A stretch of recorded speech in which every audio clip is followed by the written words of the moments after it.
Assalamualaikum warahmatullahi wabarakatuh. Perkenalkan, nama saya Rian Sepriwandi, NIM 2005 Baiklah, di sini saya ingin memenuhi tugas dari mata kuliah Budaya Melayu Riau, yaitu tentang pakaian Melayu. Baiklah, saya akan menjelaskan tentang pakaian Melayu. Baju Melayu ialah pakaian tradisional dan kebangsaan lelaki Melayu. Baju Melayu terbagi kepada dua bagian, yaitu baju kemeja lengan panjang dan seluar panjang, serta dilengkapi dengan samping dan songkok. Baju Melayu terdapat dua jenis garisan pakaian harian, terutama sekali untuk bersembahyang ke pejabat, majelis format, dan sebagai pakaian adat. Baju Melayu, baju sikap atau baju layang adalah berlengan pendek. Ada juga baju Melayu yang dibuat tidak berlengan baju. Baju Melayu asalnya semua diciptakan dengan gaya leher teluk belanga dan gaya leher cekak musang. Hanya boleh dipakai oleh raja dan sultan saja. Seluar juga ada pendek paras betis kaki semasa zaman bendaharan Penduka Raja Abdul Jalil dan Sultan Abdul Jalil. Diangkat menjadi Sultan Johor. Setelah diangkat, Sultan Muhammad Shah mangkat diulang pada tahun 1699.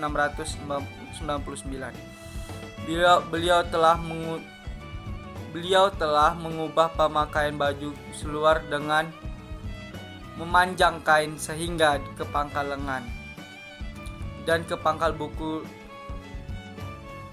Semua buatan baju Melayu dan seluar adalah berkekek dan berpisah. Kebiasaannya baju Melayu dijahit menggunakan teknik kapas atau campuran yang selesai dipakai. Selanjutnya yaitu makna di balik pakaian Melayu. Menutup aurat.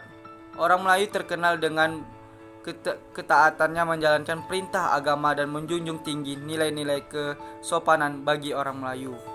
Pakaian yang dipakainya berfungsi utama sebagai penutup aurat, meski telah berinteraksi dengan dunia barat pada zaman lampau. Masyarakat Melayu masih berpakaian jauh lebih tertutup dibandingkan cara berpakaian orang barat menurut orang Melayu. Berpakaian dengan cara sopan dan patut akan menghindari pemakaian dari bahaya. Mereka pun juga akan dipandang sebagai orang yang bernilai dan orang lain akan menaruh rasa hormat berkaitan dengan erat dan norma adat. Orang Melayu selalu menjunjung adat istiadat mereka dimanapun mereka berada. Hal ini seperti telah diturunkan oleh nenek moyang mereka. Nilai ini tercermin pada fungsi pakaian adat Melayu. Corak pakaian Melayu yang khas mengandung nilai filosofi yang telah dibangun oleh masyarakat Melayu secara turun-menurun. Meski telah berkembang, pakaian Melayu masih mempertahankan corak, bentuk, dan warna sesuai aturan. Pertama, pakaian menjemput budi, yang bermakna pakaian berfungsi untuk membentuk budi pekerti, membentuk kepribadian, membentuk watak sehingga di pemakaian tahu diri dengan berakhlak mulia. 2. Pemakaian menjunjung adat, yang bermakna pakaian harus mencerminkan nilai-nilai terdapat dalam adat dan tradisi yang hidup dalam masyarakat. 3. Pakaian menolak bela, yang bermakna berpakaian dengan cara yang benar dan akan menghindarkan pemakaiannya diri bala dan mata bahaya atau malapetaka. 4. Lambang dan nilai-nilai luhur atau terala pada pakaian. Terjemahlah kepribadian bangsa atau masyarakat memakainya. Pakaian dalam budaya Melayu harus mampu menunjukkan jati diri pemakainya. Selanjutnya yaitu jenis pakaian Melayu pria dan wanita. Yang pertama, baju Melayu kecak musang. Baju kurung cekak musang memiliki pengaruh dari Timur Tengah Semenanjung Malaka yang ramai oleh pedagang dari berbagai wilayah termasuk Arab, menjadikan pengaruh budaya asing tak bisa dielakkan. Bentuk pakaian ini memiliki leher lebih tegak dan belahannya memiliki 357 atau 9 kancing. Rancangan baju dibuat longgar di bagian perut, lengan, dan dada. Biasanya baju ini dipakai dengan celana panjang sampai dengan pergelangan kaki dan penutup kepala, kopiah, dan songkok. Baju ini biasanya dipakai di acara keluarga seperti kenduri. Selanjutnya yaitu baju Melayu gunting Cina. Baju gunting Cina ini jauh beda dengan baju cekak musang. Bentuk baju tersebut berkerah leher bulat dengan bagian depan berbelah dan memakai kancing biasanya 5 buah. Baju ini juga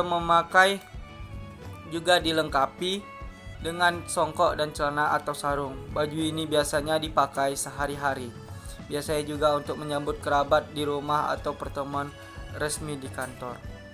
Selanjutnya yaitu baju Melayu Teluk Blanga. Baju Teluk Blanga biasanya dipakai orang Melayu yang dekat dengan khazanah Islam. Banyak filosofi dan nilai keislaman yang terkandung di balik pakaian Teluk Blanga. Baju Teluk Blanga dipakai oleh laki-laki. Baju ini dipakai dengan bagian lehernya dikaitkan dengan satu kancing. Baju Teluk Blanga biasanya juga dilengkapi dengan celana dan kain samping serta pelekat. Selanjutnya itu baju kurung. Baju kurung sering diasosiasikan dengan kaum perempuan dan populer di Brunei Darussalam, Malaysia, Indonesia, Singapura, hingga Thailand. Ciri khas baju ini adalah desainnya yang longgar pada lengan, dada, dan perut. Pada saat dipakai, lengan paling bawah baju kurung sejajar dengan lutut. Baju kurung memiliki filosofi dalam.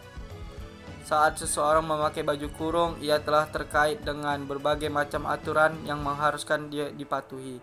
Baju kurung memiliki makna bahwa pemakaiannya dikurung atau dikurung oleh adat sesuai dengan syariat Islam. Selanjutnya yaitu baju kebaya lebuh. Kebaya labuh konon merupakan pakaian tertua yang masih ada sehingga saat ini. Kebaya labuh populer di masyarakat Melayu. Pakaian ini memiliki bentuk yang menjuntai ke bawah hingga menutupi lutut. Sisi dengan kebaya labuh dikaitkan dengan 3 buah kantong yang membuat bagian di bawah kebaya tampak melebar dan terbuka. Cara pemakaiannya biasanya dipadukan dengan rok dan dari kain batik. Selanjutnya yaitu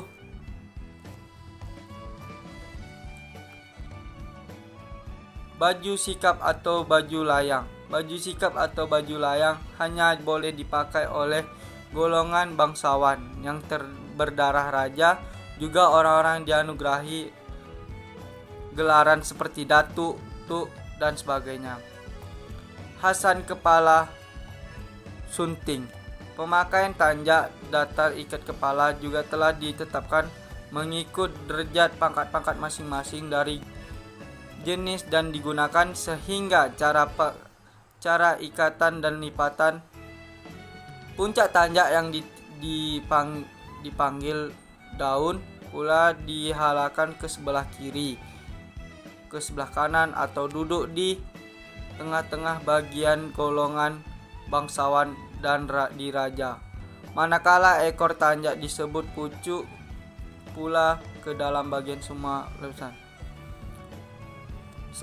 Selanjutnya yaitu samping sunting. Perkataan samping berasal daripada zaman Kesultanan Melayu.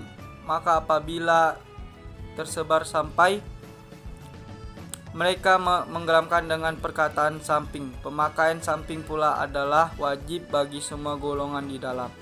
Di luar istana pula ada pilihan bagi penduduk asal kawasan tertentu. Selanjutnya itu kancing.